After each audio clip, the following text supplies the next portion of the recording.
Hello, future medicos. So, with NEET exam round the corner, what you need to do in the upcoming days, like approximately we have around 12 days, what you need to do is what we are going to discuss today. So, nearing exam, what to do. So, I'll be covering under the following objectives. So, what you need to do 10 days prior to exam.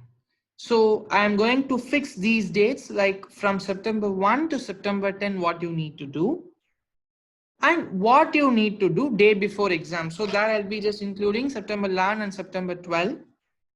And I will also be highlighting on certain points that you might need to follow at the day of examination. So before we actually discuss all this, I would like to highlight a very important point. So I would kindly request you all not to skip any portion of this video and listen to every single second, that it might be actually useful for you.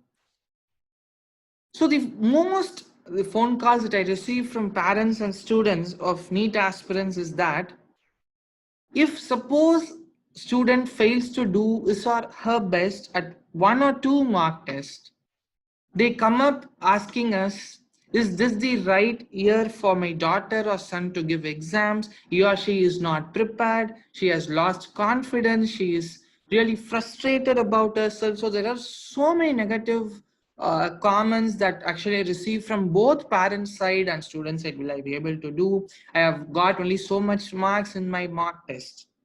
So for all those people, I would like to actually narrate a granny story that you might have once upon a time it would have been a bedtime story for you. Elephant's rope. I do not know how many of you people have heard of this story. It's a very excellent story. So the story goes like this. A man was walking to a shop and on one corner of the street he was able to see an elephant, a huge elephant, which was halted at a place just by tying a thin piece of rope around its foot. So this is the picture. So it's like huge elephant with a thin rope tied around the foot, and this elephant was standing like a statue at that place. So this man, he was gazing at the elephant and he was wondering how this elephant is able to stand at a place. Why is it not attempting to break the rope and able to escape? So he went to the elephant trainer who was standing just beside the elephant, and this man asked him, I'm really puzzled about the fact why this huge, heavy, no elephant is not able to break off this thin piece of rope. And that elephant trainer was like, when this elephant was young and it was small and it was not strong enough to actually attack someone, or even was not strong enough to break a thin piece of rope like this, every attempt that it made to actually break and no escape was a failure. So repeated failure, this elephant has been actually inculcated, or it has been actually conditioned with the value that it is not strong enough to break this rope. So over a period of time, as it has been actually conditioned with this thought, even when it is actually strong enough to kill a person, to carry tons of weight, it is not actually able to think to actually break this rope. This was the statement given by the elephant trainer. So what is the moral of this story is, it was actually the false belief of the elephant, it's not elephants or in general elephant, that denied their freedom for lifetime. So it's actually, many people, we do not accept failure. We see failure as an enemy and we think that that's the end of everything. Always remember, I personally believe failure is the best teacher, is the best friend. When you practice something, if you are going to make mistakes, then you are learning things right. That's my belief, because you are in a training, say suppose you enroll yourself in a training program for some computer language or for something, do not make any mistake at all. Okay, you wanted actually that training program, you're taking some training to just appear for some exams or for interview in a company, beat any course. So during your training program, you have not actually made any mistakes. So you're not actually going to learn something new, right? You are just going to be fixed with the syllabus. But you get into the interview, he asks you some thought-provoking question and you are not in a position to answer, then that's a failure. So you need to actually be in a position to understand when you can accept failure as a best friend and when you can accept, or when you need to actually accept failure as an enemy. So giving mock test, getting low scores is actually the best thing that can provoke you, that can actually, bring in a spark to actually make you learn more. Take it in that way. So that in your mock exams, slowly you will start improving your scores, and when you come to the NEET exam, you will be giving your best. So do not actually know like an elephant, do not have this false belief and think that failure is the end of your life. Then you will not have the freedom for lifetime. So that's the story that I wanted to start off with, so that you actually get into the remaining part of the video. Just make sure you accept failures and you are a person who can actually do it. So with that, what to do 10 days prior to exam? So from September 1 to September 10th, what you need to do. So I actually framed this rule called 9 plus 2s. So 9 plus 2, you will immediately think of microtubular arrangement in cilia. Right, you all are prepared, so you're going to do the best. So all NEET aspirants will think of that. Something similar to that, but we are going to apply this with respect to our exam preparation. So what is this 9 plus 2s? A very simple rule. We are going to study 9 hours per day. Out of 24 hours, 9 hours per day are going to study. Out of this 9 hours, exclusively 9 hours only with question papers. So how I have split this 9 hours is we are going to solve 2 mock papers. So this solving 2 mock papers will maximum take 2 hours 45 minutes each. So it will take around 5 or 30 minutes, or let us say 5 or 45 minutes. I don't think most of them will actually sit for the whole 3 hours and solve the paper. If you are actually very thorough with the concepts, you have actually gone through these kind of questions before, it is going to be an easy task for you. Okay, so let us take 6 hours for solving 2 mock papers. And most important thing that will actually complete this 9-hour rule is to previously solved paper revision. It's not solving, it is revision. I believe you would have at least solved 10 papers minimum in this span of time. So what you need to do with those papers is get through the questions faster, because since you have already solved it, you will know where you have done mistakes, where you need to correct yourself, and you are just going to look into those questions and just see whether you have got that concept right. So revision for one paper, let us say it will hardly take 1 hour, or maximum if you are going to do an effective revision, 1.5 hours. So 2 mark paper revision, you can do it in approximately 3 hours of time. So you are exclusively going to spend 9 hours with the mock paper. Apart from that, if you feel you need to read something, you can probably sit with Bio NCERT and spend 2 hours with Bio NCERT. Make sure you do not cross 10 or 11 hours of study per day. Remaining 13 hours is yours. You can sleep for all 13 hours, or make sure you sleep for 7 hours per day, and make sure you have some leisure time. You sit in front of TV or you just sit in front of movie, no issues at all. Why am I telling this is because, see, if you are going to load your brain with so many facts, like sitting and studying for 17 hours, 18 hours per day, the glucose level at one point will be saturated. You will not get the sufficient amount of energy on the day of exam. You are going to lose everything. I'll come to that at the end, but make sure, I strongly recommend you not to spend the 11th hour for studying. Make sure you study only for 10 hours. The 11th hour should be yours. Okay, do this. Okay, why am I actually insisting to actually stop right here? Because one day I have planned for 4 mock papers, 2 fresh mock papers you are going to solve, 2 previously solved mock papers you are going to revise. So on one day you are actually going to get exposed to 720 questions. So 10 days you are going to solve 40 mock papers. So we are going to actually look into 7,200 questions. So do you think an examiner can actually frame 7,201th question? Is it possible? It's not at all possible. Chances are nil. Maybe he can frame the question in a different way, but the concept you would have already seen. If in case 4 mark papers is a problem for you, make it to 3. So again, you'll be exposed to 5,400 questions. That's again a sufficient, huge, good amount. So make sure you follow this rule of 9 plus 2s for the 10 days. So you start from today, you are going to work till September 10, you are going to solve all these papers. So you are going to get exposed, you are going to be thorough with 7,200 questions. September 11, you are going to revise biology. So just open NCERT. Do not do a complete reading. Okay, if you're going to start from the scratch, then you cannot complete it one single day. So what I will recommend is you would have already gone through NCERT so many times. So you just have to look into some important points that you would have missed.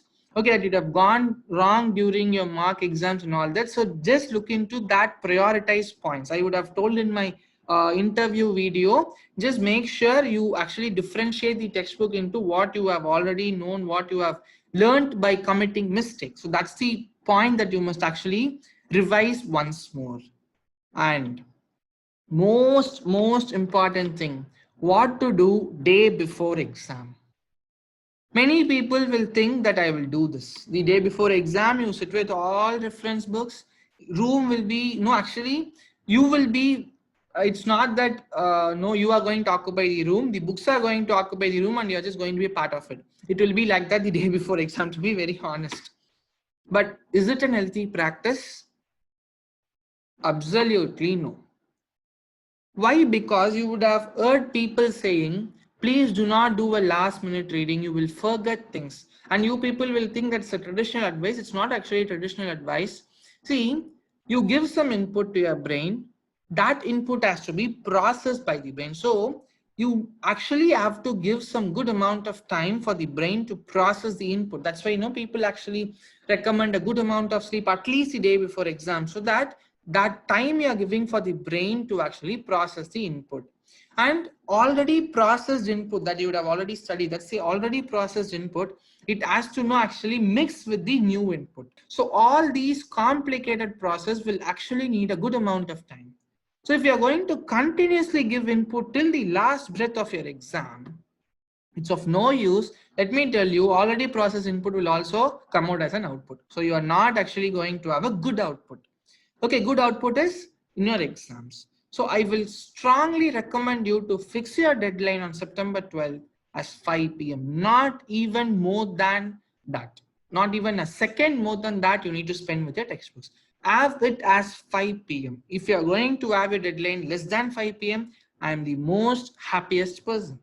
So what you need to do on September 12th till 5 p.m. sit with physics formula charts, sit with chemistry formula charts, go through some important organic naming reactions, go through with some inorganic equations and physics, go through some important formulae that are being asked repeatedly, like rotational motion. You can get through moment of inertia formula for cylinder, for solid sphere, and you can actually get into oscillation and waves. You can look into Doppler's effect, current electricity, electrostatics. So you can just get into some formula chart, look into just the important formulas that you came across during your mock paper time and stop there. You can, after 5 p.m., you can watch a movie, you can go out. Now we do not have any e-pass or lockdown system. You can go anywhere safely.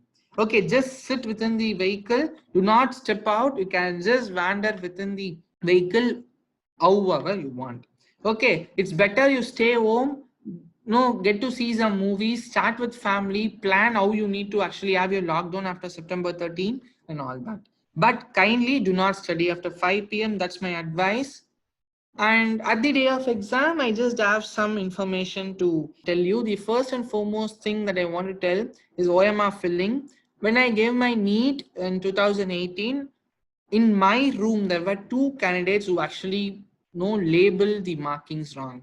If you're going to mark the basic information wrong, then that's completely going to distort the entire day. Okay, your day will really go bad. So what I will recommend you, first fill all the particulars with the pencil. Then cross verify whether all the particulars have been filled correctly and then pen it up. Do not directly take your pen and then fill it up. It is not an healthy practice. Now coming to marking your answers, do not apply your complete pressure or do not show your strength to the OMR sheet. It will be torn. I hope you all know the paper quality. You would have given your board exams, you would have seen the paper quality. It is not going to be so thick that your institute provides. It will be just a thin piece of paper. So mark it gently so that you do not allow the OMR sheet to be torn. This is the only advice I want to tell. You're definitely going to rock the exams. You have prepared so well. So I am not going to tell you any exam day tips because you all know that. Few things that I want to tell is, since because of this pandemic situation, visit the center a week before exam, stay away from crowd, and then do not allow your parents to step down from vehicle. So all these points is very important. Why? Because why am I asking you to visit a center a week before exam is just to know, have an idea as in where your parents have to drop you and how you need to walk to the center. A kind advice, you are not a kindergarten kid, so do not allow your parents to accompany you right till the gate of the exam center. That's the kind advice.